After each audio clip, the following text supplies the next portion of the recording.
نبی کریم صلی اللہ تعالی علیہ وسلم ارشاد فرماتے ہیں دنیا مردار ہے اور اس کے طالب کتے ہیں۔ اس حدیث پاک کے تحت مفکر اسلام حضرت علامہ شاہ سید تراب الحق قادری فرماتے ہیں قابل غور ہے کہ کوا بھی مردار کھاتا ہے، لیکن اس حدیث پاک میں دنیا دار کو کوے سے تشبیہ نہیں دی گئی بلکہ کتے سے تشبیہ دی گئی ہے، کیونکہ دنیا پرستوں میں بھی وہی صفات موجود ہیں جو مردار کھانے والے کتوں میں پائی جاتی ہیں۔ آپ دیکھیے، کتا مردار اکیلے ہی کھاتا ہے، چاہے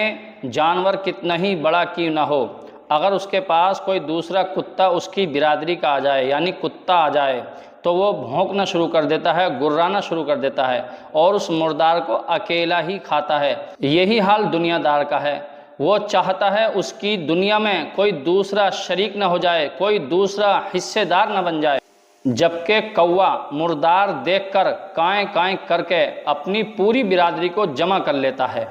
دوسری بات یہ ہے، کتا دن ہو یا رات مردار کھاتا رہتا ہے، جبکہ کوے کی خصلت یہ ہے کہ وہ صرف دن میں ہی کھاتا ہے، رات میں نہیں کھاتا۔ آپ دیکھ لیجئے، مال و دولت کمانے کی ہوش دنیا دار پر ایسی سوار رہتی ہے، نہ رات دیکھتا ہے نہ دن دیکھتا ہے، رات و دن کماتا ہے، نہ دن کو سکون نہ رات کو آرام، ہر وقت دنیا کمانے کی ہوش اس پر مسلط رہتی ہے۔ تیسری بات یہ ہے کہ کتا مرے ہوئے کتے کو بھی کھا لیتا ہے، مردار کتے کو بھی کھا لیتا ہے، یعنی اپنے مردار بھائی کو بھی وہ نہیں چھوڑتا، جبکہ کوے کے اندر یہ خصلت نہیں پائی جاتی۔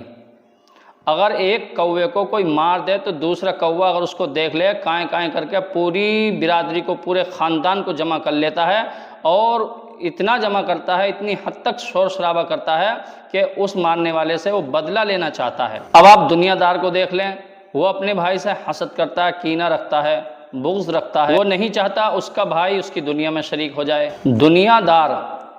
دنیا کمانے کی خاطر اپنے سگے بھائی تک کو نہیں چھوڑتا۔